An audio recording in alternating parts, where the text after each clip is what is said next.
avait dit.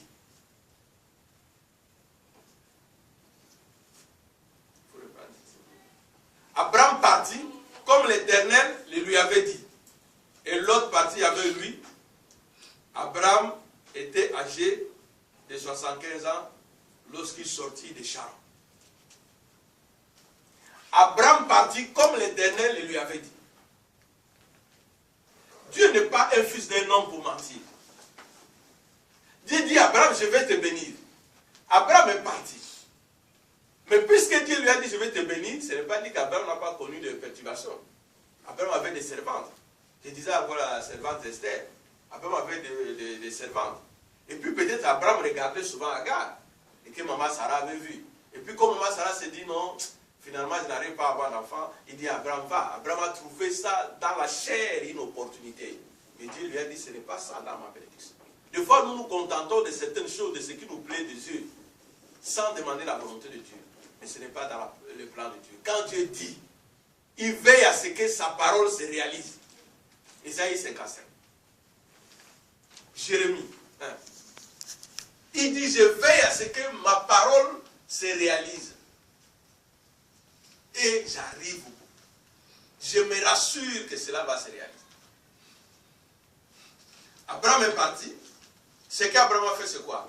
Il a obéi à Dieu. Abraham a obéi à Dieu.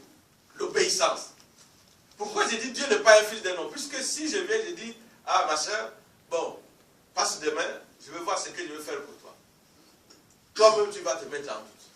Tu diras, mais ta soeur, lui, je me dis, mais bon, c'est pas grave. Puis ça arrive même que je vous dis, je vais vous appeler, puis je n'appelle pas. Mais Dieu, il n'est pas un fils d'un homme. Ni pour oublier, ni pour mentir. Et Abraham est la première personne à comprendre ça. Abraham avait une vie avec ses parents. Ils avaient leur boutique.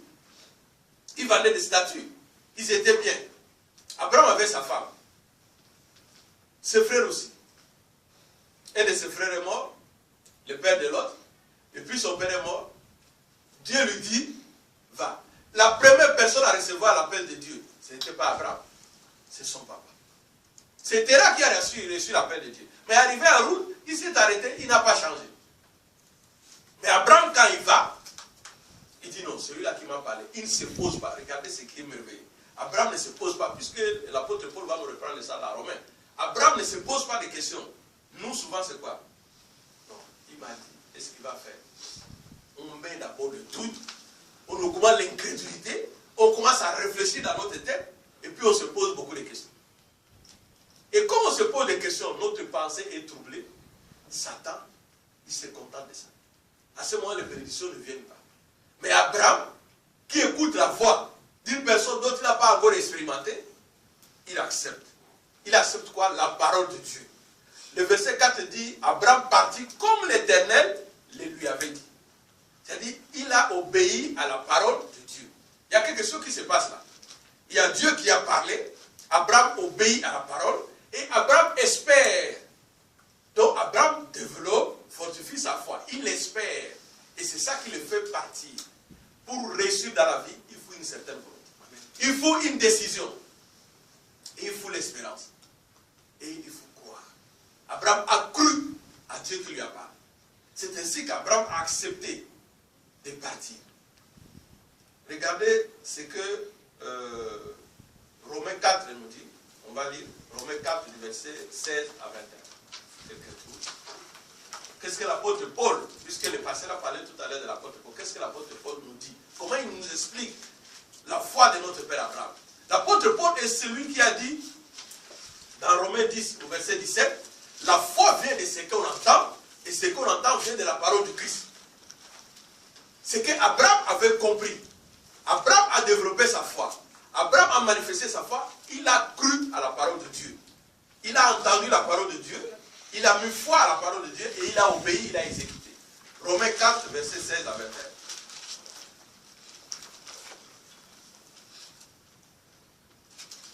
Quelqu'un peut nous lire?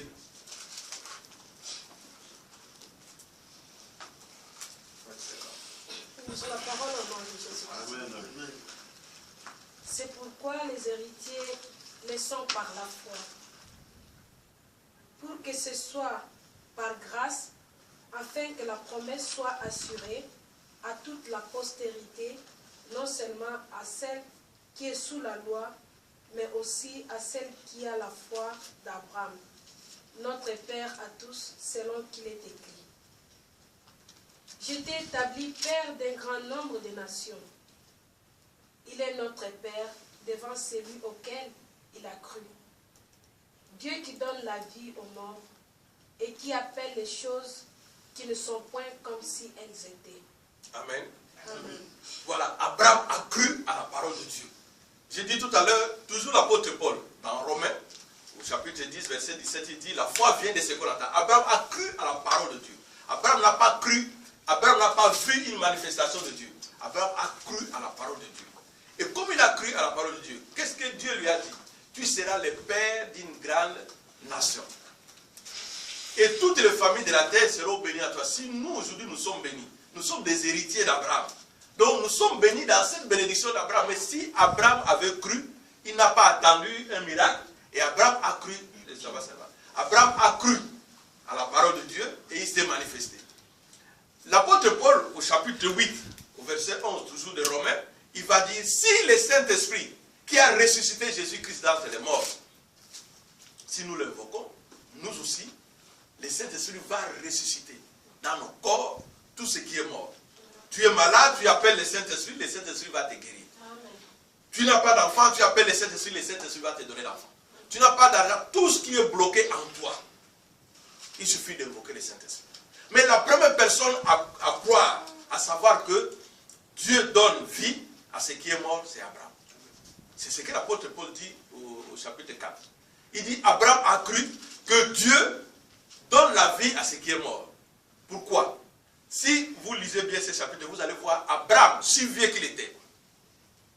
Sa femme Sarah, ce qui est bizarre, dans le chapitre 15, Dieu lui dit, Abraham, regarde ces étoiles, je t'ai donné une grande nation. Quand Abraham retourne dans sa maison, il lutte contre la mentalité. Sarah qui sait que quand une femme n'accouche pas, elle doit donner sa petite soeur ou une servante à son mari. Sarah est rattrapée par la mentalité. Le diable rattrape la femme d'Abraham pour combattre.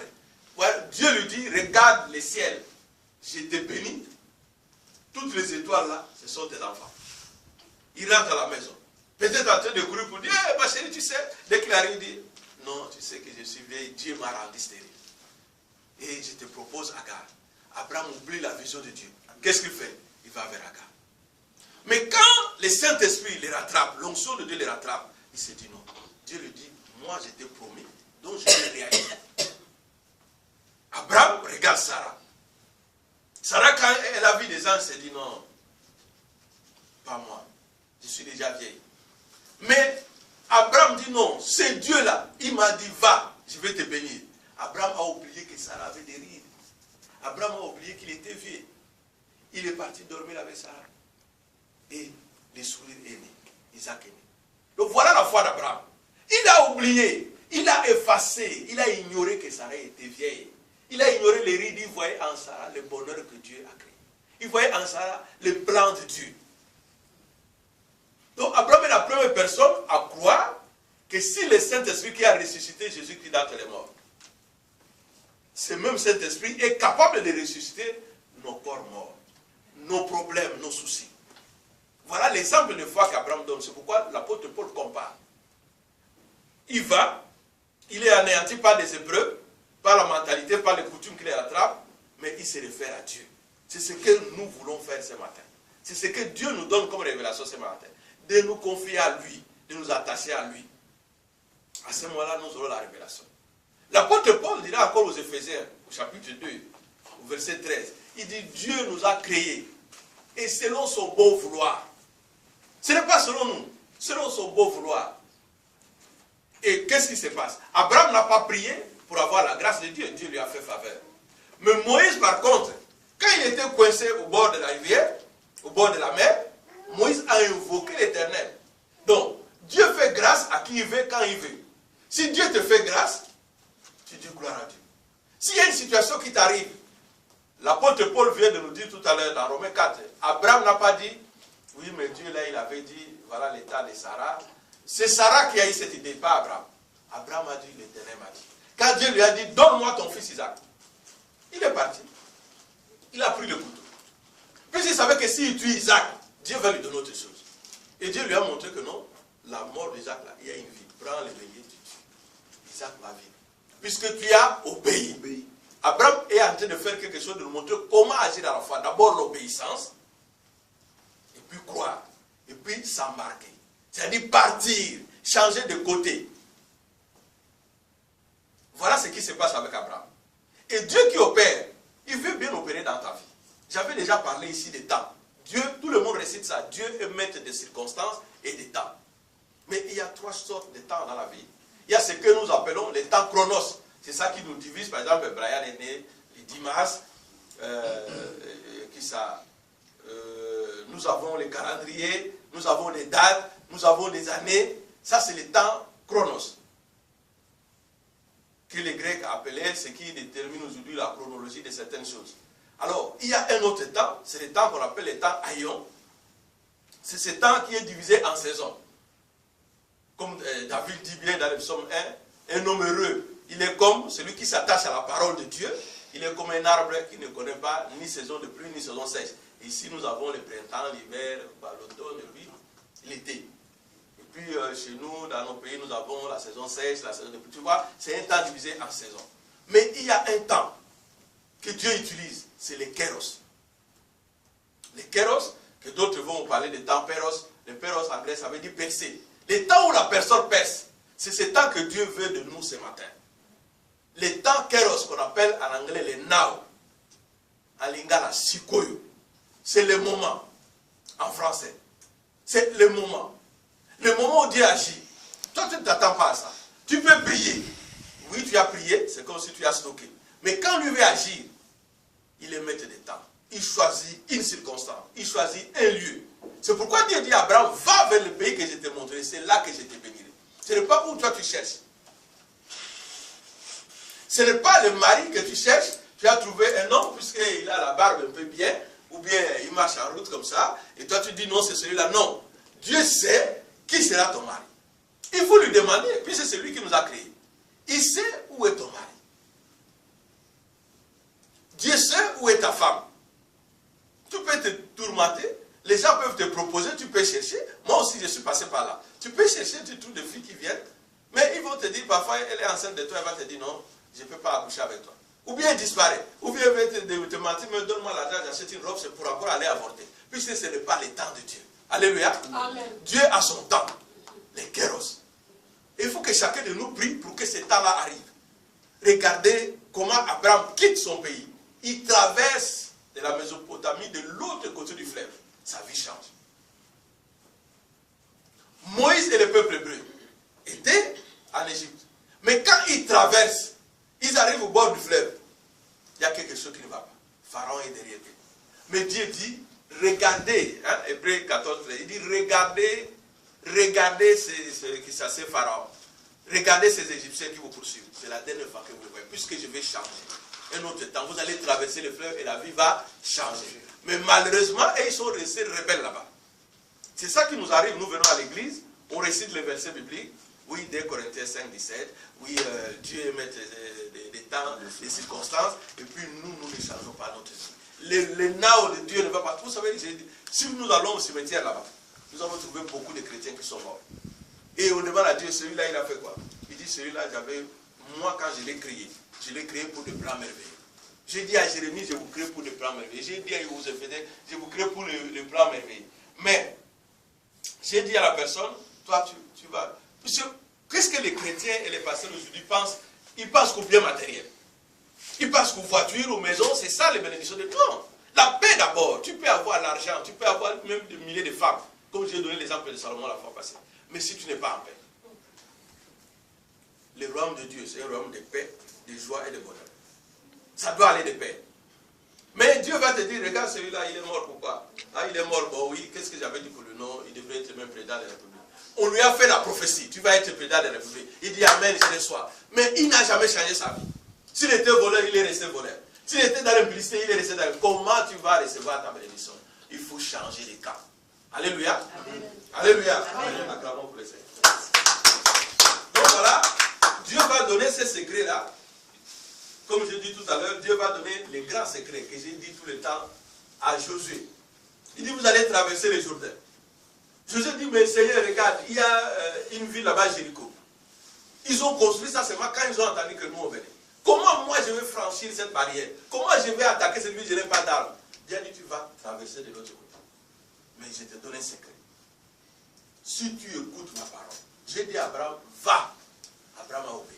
Si tu obéis à ce que je te dis, si tu ne vas ni à gauche ni à droite, tu vas réussir là tout ce que tu vas faire.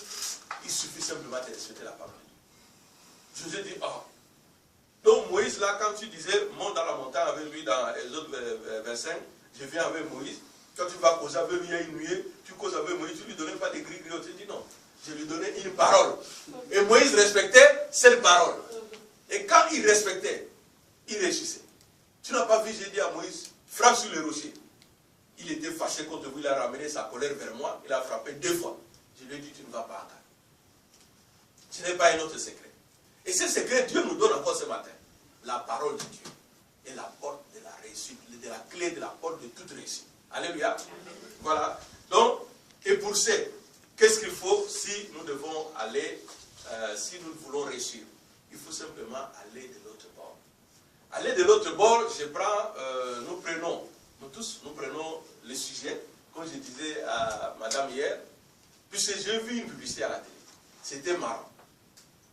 La publicité disait quoi? La publicité, c'est un homme et une femme qui se chamaillaient sur un canapé. Et puis, la publicité dit, vous voulez divorcer, changer de canapé, changer de vie. Donc, ils commençaient à se chamailler. Je ne sais pas si vous avez déjà suivi cette publicité, je l'ai vu, c'était avant-hier. Ils se chamaillaient. Nous, on était là en plein anniversaire. Et puis, à la publicité, ils se chamaillaient tous les deux comme ça. Ils se chamaillaient, la femme criait, l'homme disait, oh. Et puis, on dit, vous voulez divorcer, changer de vie, changer de canapé. Quelques minutes après, ils ont changé de canapé. Leur vie a changé. Ils se sont embrassés. J'ai dit, ah, ça c'est la publicité. Mais, nous savons, dans Luc 8, dans Matthieu 8, dans Luc 8 à partir du verset 22, dans Matthieu 8 à partir du verset 23, et dans Marc 4, à partir du verset 35, il y a un message fort que Dieu nous donne. Jésus-Christ lui-même. Il va opérer des miracles. Il va multiplier les pains. Il va guérir les malades. Et puis il va dire aux apôtres, allons de l'autre bord. Allons de l'autre bord. Et pour aller de l'autre bord, il y a certaines conditions. C'est ça notre titre aujourd'hui. Nous allons prendre qu'il y a 3 étapes et 7 attitudes pour vivre le bonheur en venant en Christ. Le titre d'aujourd'hui c'est il y a 3 étapes et 7 attitudes pour vivre le bonheur en venant en Christ.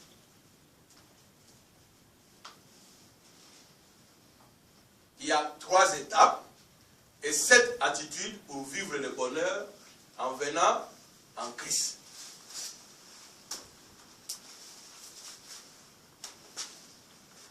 Vous avez fini d'écrire?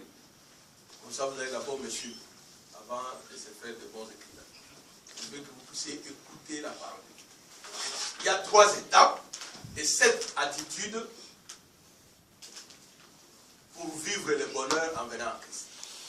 Donc, c'est comment? Le Christ dit, allons de l'autre bord. Le Christ t'appelle toi aujourd'hui. Le Christ m'appelle aujourd'hui pour que nous allions de l'autre bord. Mais pas seulement traverser. Il ne faut pas que l'église devienne un carrefour pour aller à l'enfer. Quand nous on allait au grand séminaire, on nous faisait un test de virilité. Tu venais, on t'injectait le testostérone, et puis on te laissait quelques minutes, le médecin venait vérifier si tu as de l'érection. Sinon, on appelait une infirmière qui était joviale ou un peu jeune à l'hôpital, ou peut-être, mais c'est quand même ridicule pour l'affaire de Dieu pour faire ça, mais je suis passé par là. Donc on va appeler une infirmière, on va exposer là, peut-être elle va s'habiller, je ne sais pas comment, et pour voir si tu réagis en tant qu'homme. Et moi je me posais la question, mais pourquoi toutes ces choses? Puisque être attiré par une femme, c'est mondain. Comment on amène une femme pour venir vérifier quelqu'un qui veut servir Dieu? Mais le prêtre là, il m'a répondu, il dit non. Puisqu'il y a des gens qui fuient le monde, il sait que là-bas, on va se moquer de lui. Parfois, il fuit la pauvreté. Parfois, il fuit puisqu'il est stérile, il ne va pas avoir d'enfant. Et il s'est dit, je vais à l'église devenir prêtre. Alors, s'il vient, il n'aura pas l'âme de prêtre. Puisqu'il vient se cacher. Il faut que nous puissions le dénicher. Mais je déplore cette méthode aujourd'hui, puisqu'il faut demander au Saint-Esprit. À l'église de Dieu, on ne nomme pas les gens. On n'installe pas les gens. C'est le Saint-Esprit qui dit, telle personne, il va faire ceci. Et le Saint-Esprit va confirmer par le prophète, les prophétesses, et par la personne. On commence par nommer les gens par des sentiments. Après, ça fait des problèmes. À l'église de Dieu, on ne veut pas faire des tests de virilité, non. Et voilà maintenant, ces liens de religion, nous devons les couper. Mais, pourquoi en Christ? L'Écrit dit, allons de l'autre bord. Allons de l'autre bord. Vous connaissez l'histoire. Quand ils vont traverser, ils vont connaître la tempête. Mais pourquoi j'insiste sur 3 étapes et cette attitude pour vivre le bonheur en venant en Christ? Pourquoi en Christ? Quand je dis l'église ne doit pas être un carrefour pour aller à l'enfer. Quand tu viens à l'église, tu dois changer. Quand tu acceptes Jésus-Christ comme Seigneur et Sauveur, tu dois changer. Aujourd'hui, moi, j'ai quitté Kinshasa.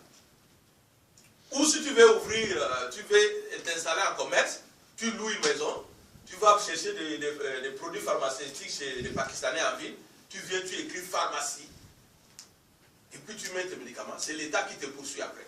En France, tu ne peux pas faire ça.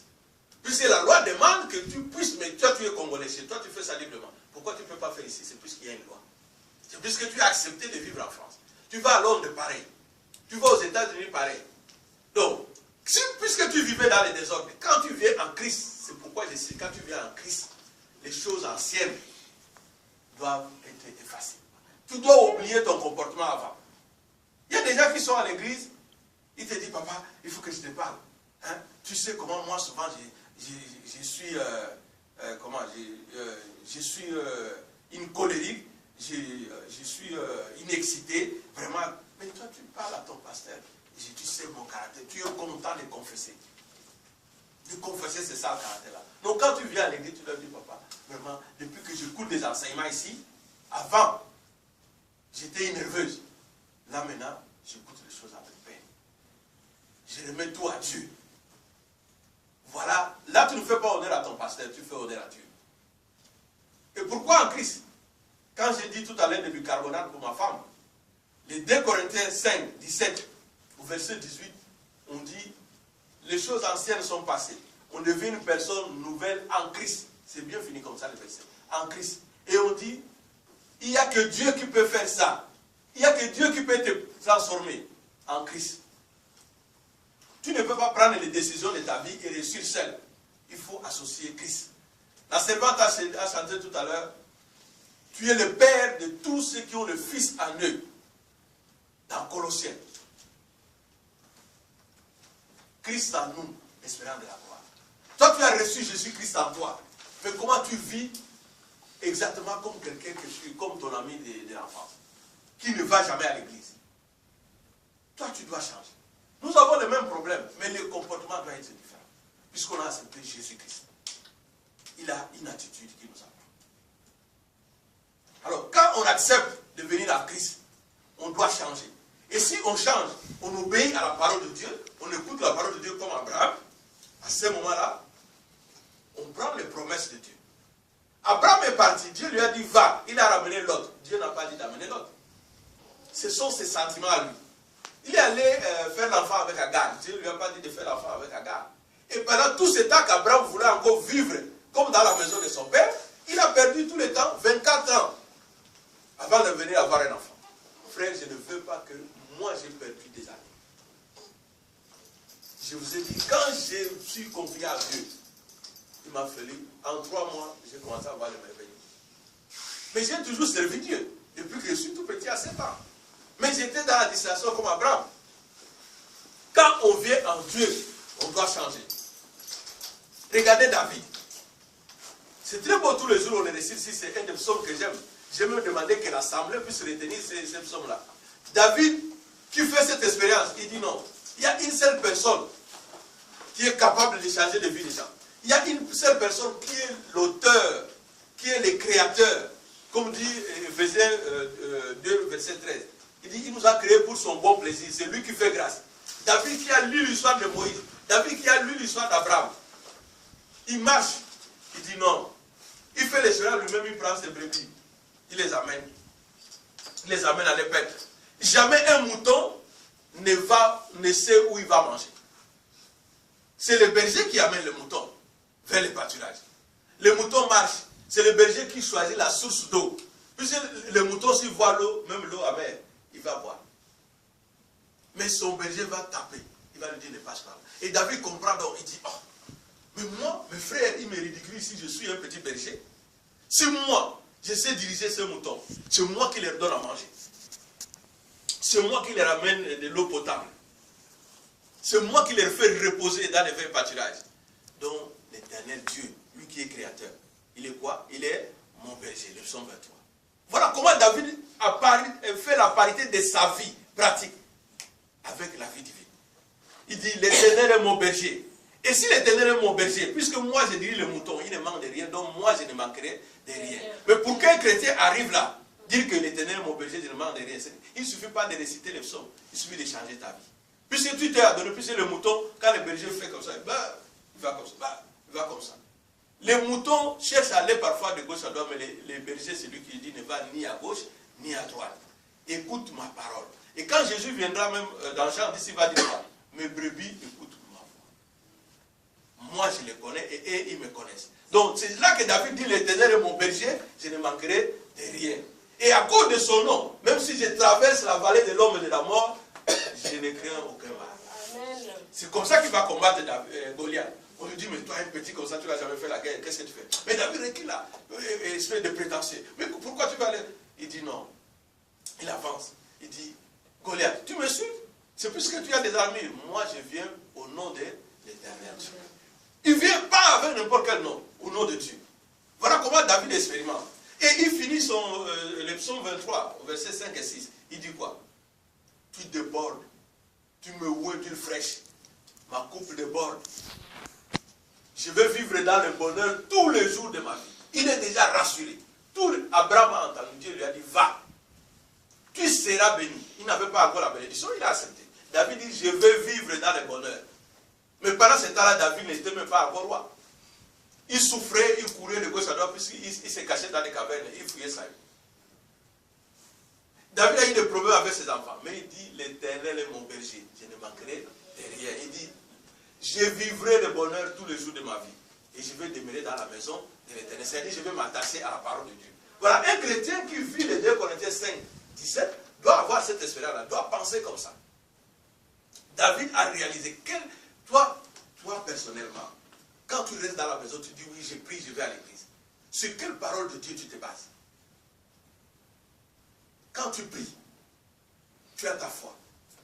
Dieu dit à Abraham, toutes les nations de la terre seront bénies en toi. Toi, tu es héritier d'Abraham.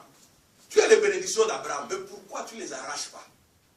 Pourquoi ne crois pas tu à cette parole? Il faut croire à cette parole. Il faut croire en Dieu. Quand Jairus va poser des questions à Jésus, Jésus dit, crois seulement. Quand on va demander à Jésus, pourquoi tu guéris quelqu'un les jours de sabbat? Il dit, mon père agit, moi aussi j'agis. Crois seulement. Abraham a cru, comme nous a dit dans Romains 4. Abraham a cru, c'est comme ça. Donc Dieu fait faveur. Il fait faveur à qui il veut, quand il veut. Mais il fait faveur à ceux aussi qui les cherchent, comme je vous ai dit tout à l'heure, pour Moïse. Dieu fait faveur à ceux qui les cherchent. Alors, on va voir comment c'est là, quelles sont ces 3 étapes, et quelles sont ces 7 attitudes pour vivre le bonheur en Christ. On va commencer bien cette histoire de notre Père Abraham. Comment ça commence? On va lire Josué 24, verset 2 à 3.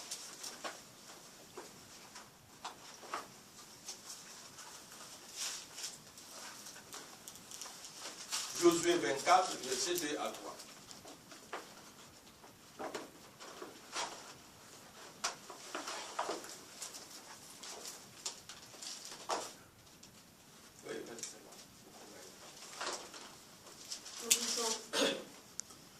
Josué dit à tous les peuples, Ainsi parle l'Éternel, le Dieu d'Israël.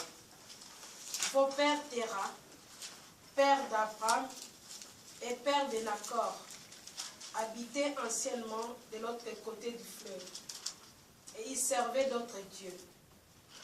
J'ai pris votre père Abraham de l'autre côté du fleuve, et je lui fis parcourir tous les pays de Canaan. Non, tu le prends un peu.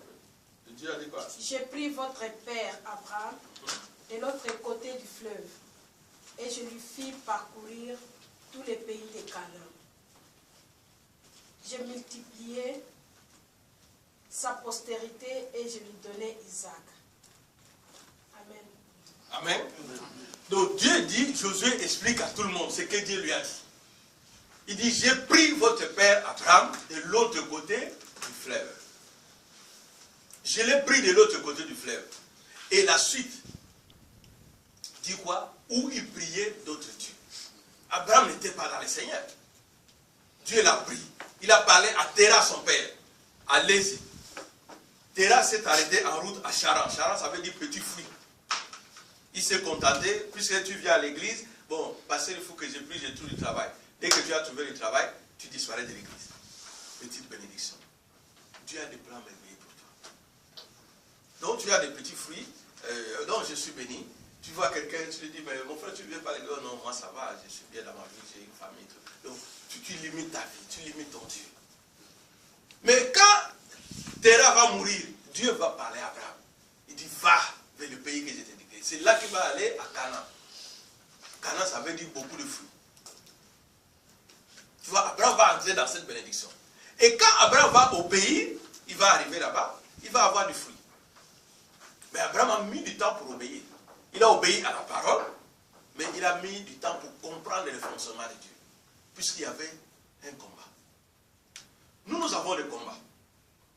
Le combat que nous avons, nous pensons souvent aux simples sorciers. Oui, Dieu, quand il dira à Moïse d'aller à la terre promise, de rentrer à Canaan, il dira, il y a 7 nations qui vont se dresser contre vous. Il y a 7 nations, oui, il y a des ennemis, il y a des sorciers, que personne ne vous dit pas le contraire.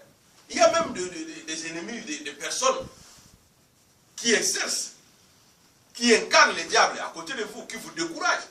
Même à l'église, des gens qui vont vous dire, non, il ne faut plus partir à l'église, puisque les pasteurs, ils parlent beaucoup. Oui, les pasteurs, ils critiquent. Oui, les pasteurs, ils parlent des gens. Moi, je vous dis, les pasteurs d'Isaïe, ils connaissent beaucoup de choses dans le ministère. Et ils connaissent comment j'ai fonctionné. Même dans ma distraction. J'ai trouvé des filles qui venaient, qui croyaient que non, puisque tu es pasteur, tu vas succomber.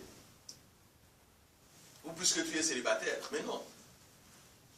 J'ai vécu des moments où je n'avais pas de travail, je n'avais pas un franc pour manger. Mais le pasteur Isaïe sait. Il y a eu des servantes qui sont venues, qui venaient prier chez moi. Ils me ramenaient des parfums, de l'argent, ils venaient faire des courses à la maison. Mais une des servantes, qui était fréquente chez moi, venait avec son mari me faire des courses. Un jour, elle est venue avec quelqu'un, elle m'a dit non, c'est une personne qui est malade. Il ne va pas bien. J'ai prié, le Seigneur me dit non.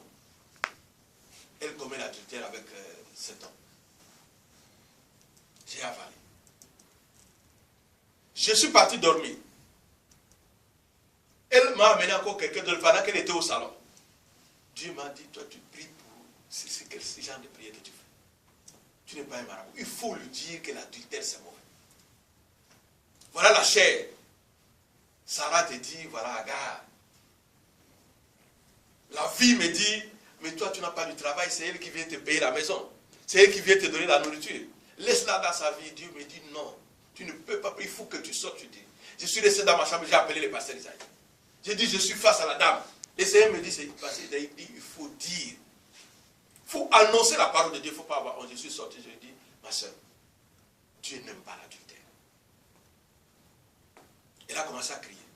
Regarde comment tu es pauvre. Il y a des grands pasteurs ici.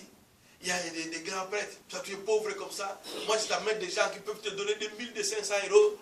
Et tu peux même signer des dettes. Tu me réponds comme ça. J'ai dit, Dieu m'a dit de ne pas prier pour toi. Dieu ne veut pas l'adultère. Celui-là, c'est un mari d'autrui. Elle m'a insulté. Elle m'a envoyé plusieurs textos. Elle a crié, elle m'a promis de me taper, elle a fait l'histoire. Et je me suis souvenu, un jour, elle est venue au chantier. Elle pleurait. Et puis j'ai dit au pasteur, j'ai prié pour elle. Le pasteur lui a demandé, mais quelle est cette dame qui est derrière toi? Elle a dit, c'est ma mère. Et puis le pasteur m'a dit, ce n'est pas une personne fiable, il faut l'éviter. J'ai dit, oui, toi tu es trop dur. Alléluia. Acclamons le Seigneur. J'ai dit, tu es trop dur. C'est quelqu'un qui souffre, mais Dieu m'a grondé dans ma chambre. Il m'a dit, va dire à la fille. C'est-à-dire, quand on sert Dieu, on ne doit pas s'accrocher à des futilités, puisque quelqu'un t'amène à moi. Déjà, ceux qui ont l'espérance avec nous depuis le début de l'année, s'il y a quelque chose, je t'ai dit. Ce n'est pas plus que tu viens donner les dîmes, ou bien tu viens me suyer les pieds, non. J'ai dit ce que Dieu me dit de dire.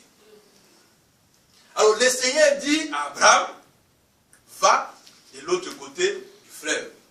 Abraham doit lutter avec quelque chose, c'est la mentalité. Les besoins.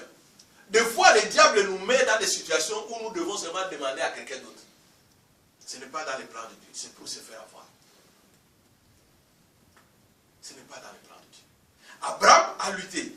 Puisque quand nous lisons l'apôtre Paul dans 2 Corinthiens au chapitre 10, pour ceux qui vont lire à la maison, 2 Corinthiens au chapitre 10, du verset 4 à 5, vous allez voir qu'est-ce que l'apôtre Paul dit.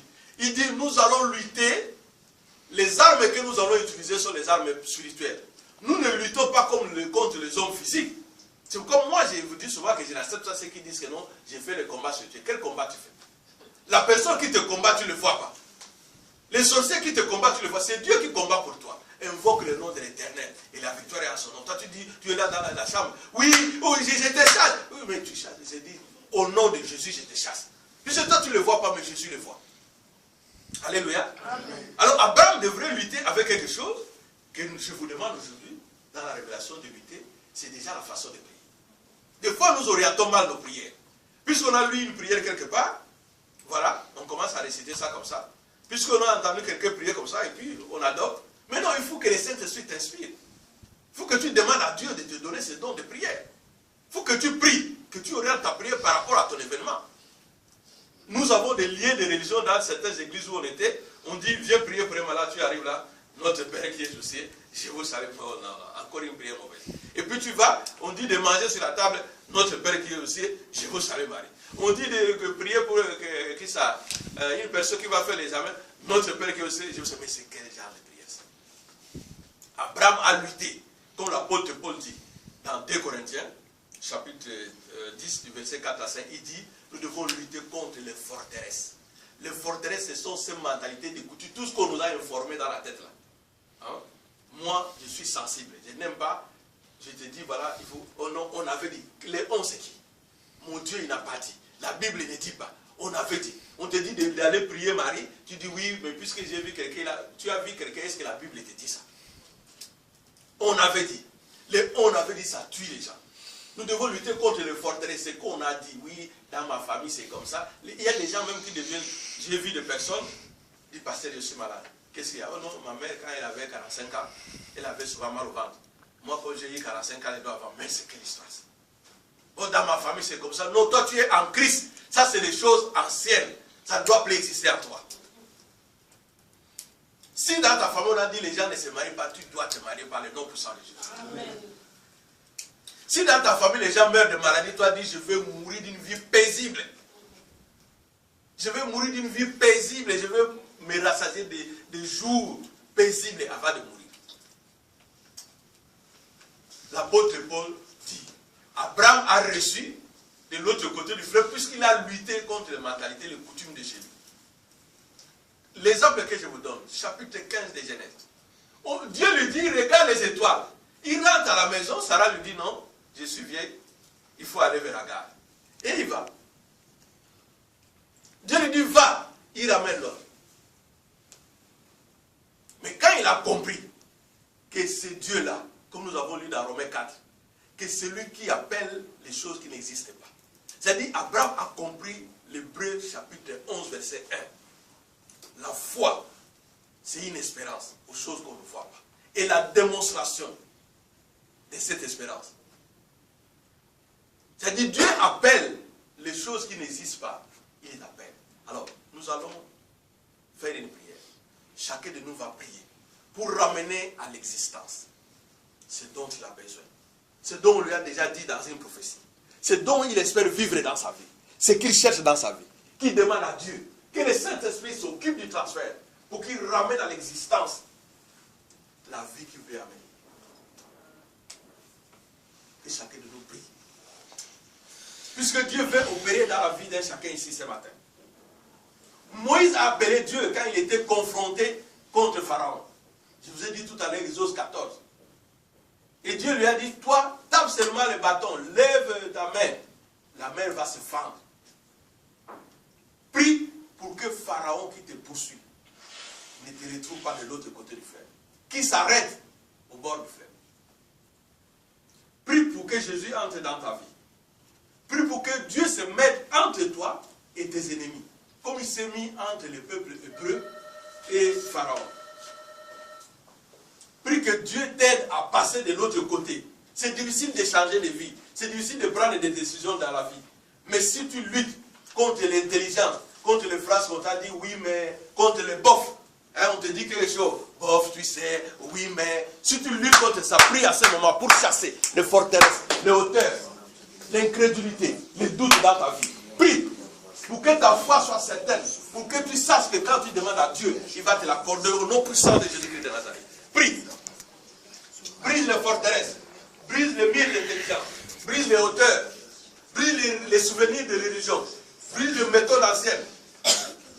Lutte contre ton caractère au nom puissant de Christ.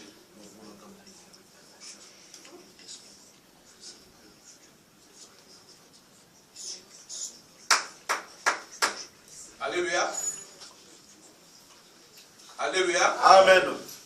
Voilà, donc Jésus, nous avons dit tout à l'heure dans Luc chapitre 8, à partir du verset 22, et puis Matthieu chapitre 8, à partir du verset 23, et puis nous avons Marc chapitre 4, à partir du verset 35. Jésus dit aux apôtres, allons de l'autre bord, allons de l'autre côté du fleuve. Vous voyez, Dieu lui-même a demandé à Abraham de quitter la maison de son père. Il les a pris pour les amener de l'autre côté du fleuve. Dieu veut ce matin que chacun de nous parte de l'autre côté du fleuve. Change de vie. C'est simplement ça. Je vous ai dit, la publicité que j'ai suivie à la télé, qui a poussé que je demande, mais Dieu, quelle merveille tu peux apporter pour nous. La publicité, c'est deux personnes. Un couple qui se chamaille. Oui, toi. Et puis on dit, vous voulez divorcer, changer de canapé, et vous changez de vie. Au montre dans la publicité, les personnes qui se chamaillaient, ils ont changé de canapé, et après, ils sont en train de s'embrasser. Donc, ils ont changé de vie. Dieu veut que nous puissions changer notre vie. Le Christ avait opéré des miracles. Le Christ a montré aux apôtres qu'est-ce qu'il peut faire par la foi. Il a guéri, il a multiplié le pain, il a ouvert les yeux aux aveugles, il a fait marcher les boiteux, et puis il a dit, allons de l'autre côté. Et quand ils vont de l'autre côté, les apôtres oublient ce que Paul va écrire plus tard dans Ephésiens 2, au verset 10, il dit, Dieu nous a créés pour les bonnes œuvres, pas pour les œuvres de malheur, pour le bonheur, pour les bonnes œuvres. Les apôtres oublient ce qu'ils ont lu dans l'église, dans les synagogues, ce que Dieu avait dit à Jérémie au verset 11, que je vous ai façonné, je vous ai créé pour de meilleurs projets, pour de projets merveilleux. Non, Jésus leur dit, bon, il faut embarquer. Jésus voulait que les apôtres changent de vie, comme il nous dit à nous ce matin. Et quand Abraham va quitter pour aller de l'autre côté du fleuve, il va d'abord avoir un territoire. Et puis après, il va nécessairement changer de vie. Les apôtres, quand ils vont aller de l'autre côté, ils vont vivre autre chose que ce qu'ils ont vécu tout à l'heure avec Jésus. Mais, je vous ai dit, nous devons d'abord changer notre façon de prier. Nous devons savoir que de l'autre côté, Dieu a gardé beaucoup de projets. L'autre côté, c'est quoi? Tu viens à l'église, tu te dis, hein, Bénédicte, le Seigneur te donne un message, puisque j'ai demandé à la secrétaire de donner ça. Tu as reçu le message sur la vidéo, le Seigneur te donne un message. Il t'avait dit, tu as ton bac, mais où tu es, il y a la guerre avec ton bac. Il faut prier, il faut multiplier de venir à l'église. On ne peut pas s'en sortir sans la parole. Tu es une prophétesse, Dieu lui-même te parle. il a encore insisté ce matin, je te tire les oreilles. Il faut faire un effort, il faut laisser la flemme de venir à la prière. Alors voilà, les apôtres de Dieu leur disent, allons de l'autre côté. Il n'y a pas que Bénédicte, il y a aussi moi. Dieu dit, il faut changer de vie. Ce que tu faisais avant, tu dois laisser. Si avant tu disais que non, moi pour prier, il faut que les pasteurs prient pour moi, bon, ou bien tu disais, est-ce que si je prie, ça va marcher, non. Dieu a fait sortir le peuple hébreu du désert. Il dit, allez de l'autre côté du fleuve. Ils ont vu Dieu s'est mis entre eux, comme nous venons de faire la prière, entre eux et Pharaon. Mais ils ont traversé, ils ont encore commencé la même vie. Ils veulent vivre comme des esclaves, ils ont été dans la rébellion. Et ça n'a pas marché. Et pourtant, quand ils sortaient, ils allaient où? À Canaan. Et s'ils sont arrivés? Non. Ce n'est pas puisque je t'ai fait une belle prophétie. Ce n'est pas puisqu'on t'a fait une belle prophétie que tu vas l'avoir. Non, si toi-même, tu ne changes pas ta vie. Si tu sais que tu te comportes mal, si tu sais que tu ne marches pas selon la parole de Dieu, tu dois dire non, maintenant, je vais me confier à Dieu. Le pasteur a dit tout à l'heure, le Seigneur n'a pas le temps. Lisez bien l'Apocalypse. Écoutez bien le message prophétique que Dieu donne. Le Seigneur n'a plus de temps. C'est le moment ou jamais. Puisqu'il y aura un moment, il n'y aura plus d'église pour prêcher. Il va arrêter tout ça. Et il va semer l'incrédulité. Les petits doutes que tu fais, oui, tu crois que cette prière-là, puisqu'il a dit ça, ça va encore devenir fort. Et quand les sauterelles vont te dévorer, c'est là que tu vas chercher. Ah, mais le perfide là, c'est où le pasteur, je ne serai même plus. Mais moi, je dois changer de vie. Alléluia. Amen. Je ne vous fais pas peur, mais je vous dis ce que Dieu dit.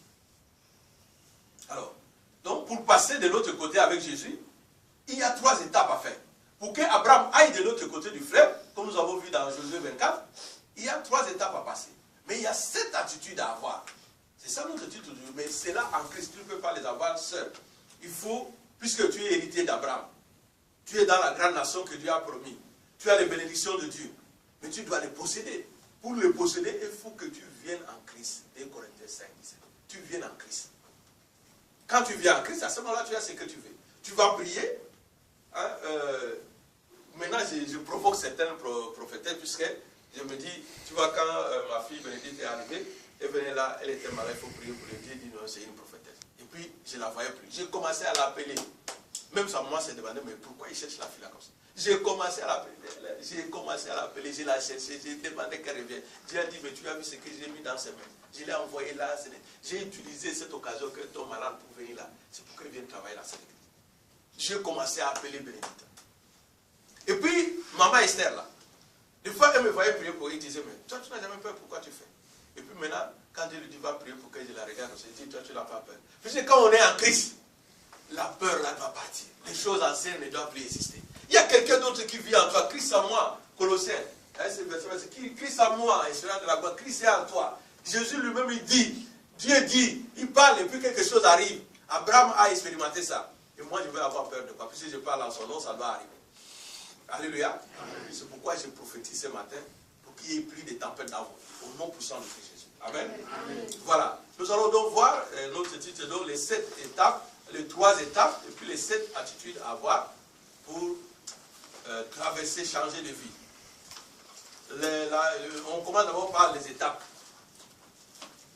Vous savez, ici, nous sommes dans l'école de la parole. Il faut bien expliquer la parole pour que les gens se disent là. Donc, la première étape, c'est fortifier sa foi. Ça, je ne vais pas y revenir longtemps, puisque j'ai déjà parlé dans Romains 10. Dans Romains 10, au verset 17, l'apôtre Paul nous dit, ou la Bible nous dit clairement que la foi vient de ce qu'on entend, et ce qu'on entend vient de la parole de Dieu. Donc, comme je disais à notre prophétesse tout à l'heure, comme à nous tous, si nous voulons avoir une foi ferme, nous devons écouter la parole de Dieu. Nous devons apprendre la parole de Dieu. Nous devons lire la parole de Dieu. Nous devons nous confier à la parole de Dieu. Puisque sinon, il n'y aura pas de foi.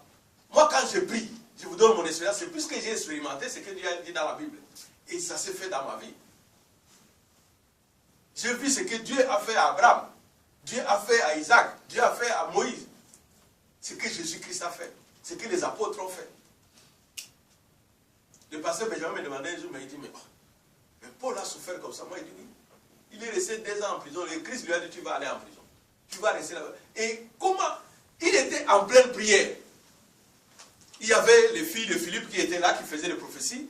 Et il y avait un prophète, puisque les pasteurs se promenaient souvent, l'apôtre se promenait souvent avec un prophète. Mais ce jour-là, il y avait Agabus qui crie dans la salle. Il vient, il prend sa ceinture. Vous voyez ma ceinture dans la lèvre, mais j'ai craint que mon pantalon tombe. Donc voilà, il dit, l'homme pour qui je tiens, tu vois, vous voyez quand les filles sont en transe ici, l'homme pour qui je tiens la ceinture là, l'homme pour qui je tiens la ceinture là, s'il va à Jérusalem, on va l'arrêter. Mais c'est la ceinture de Paul.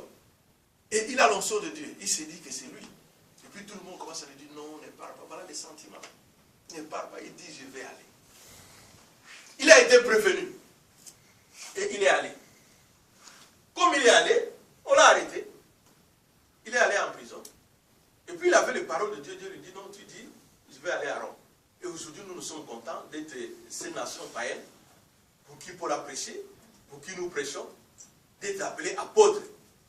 Puisque lui, il a été parmi les premiers qui ont été appelés apôtres et qui n'ont pas marché avec Jésus. Et voilà la grâce que nous avons. À travers un homme qui a accepté. Nous, dès que nous avons une petite souffrance, on fuit. Dès qu'on est venu prier, quelque chose n'a pas marché, c'est fini. Il faut, Dieu donne une garantie dans chaque étape. Voilà la première étape, c'est fortifier sa foi. Donc écoutez la parole de Dieu, mais Dieu donne la garantie à cette parole. Quand il dit aux apôtres, il dit allons de l'autre bord. C'est une parole. Ton papa t'a dit, je vais t'acheter un pantalon. Tu as un travail, on t'a dit, on va te payer à la fin du mois. Mais même s'il y a un manager qui te gronde, tu vas supporter. Puisque tu sais qu'à la fin du mois, on va te payer, et après tu vas prendre des décisions. Donc Dieu donne une garantie, il dit, allons de l'autre bord. Et ils n'avaient qu'à écouter sa parole.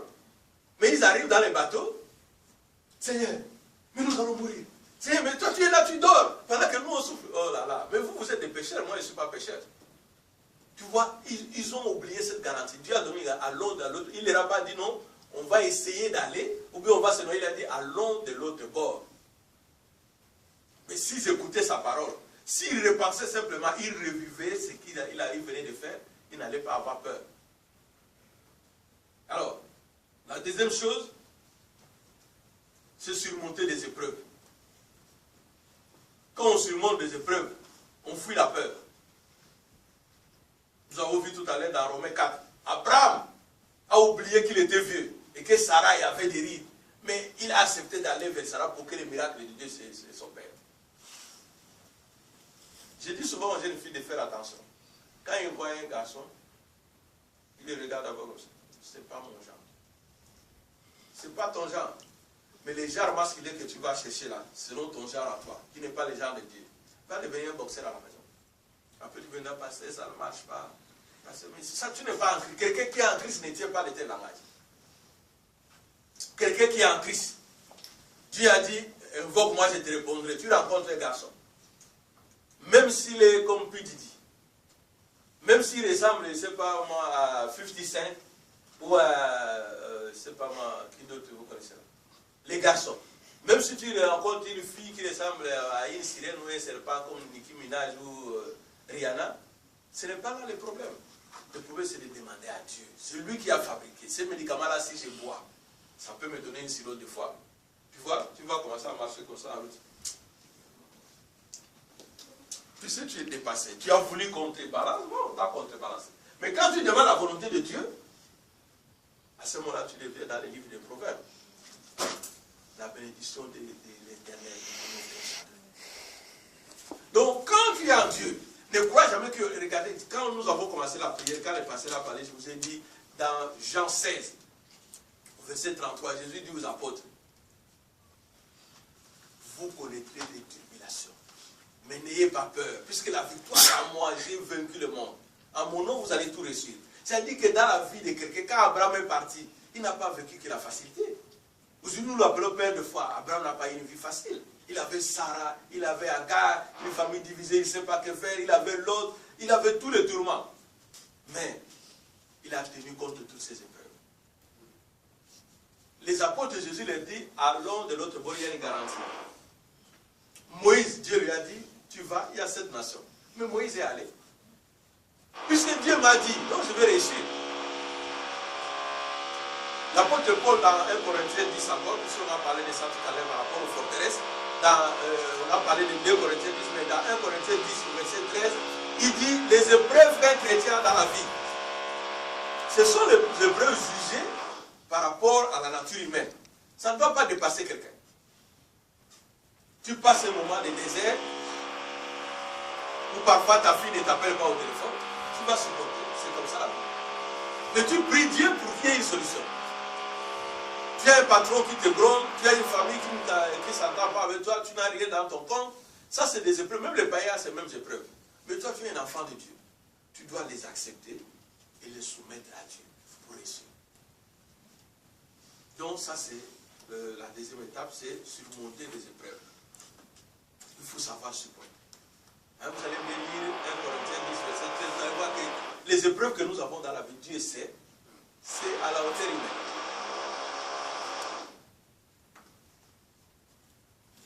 Alors, quelle est la garantie que Dieu donne dans cette nouvelle épreuve?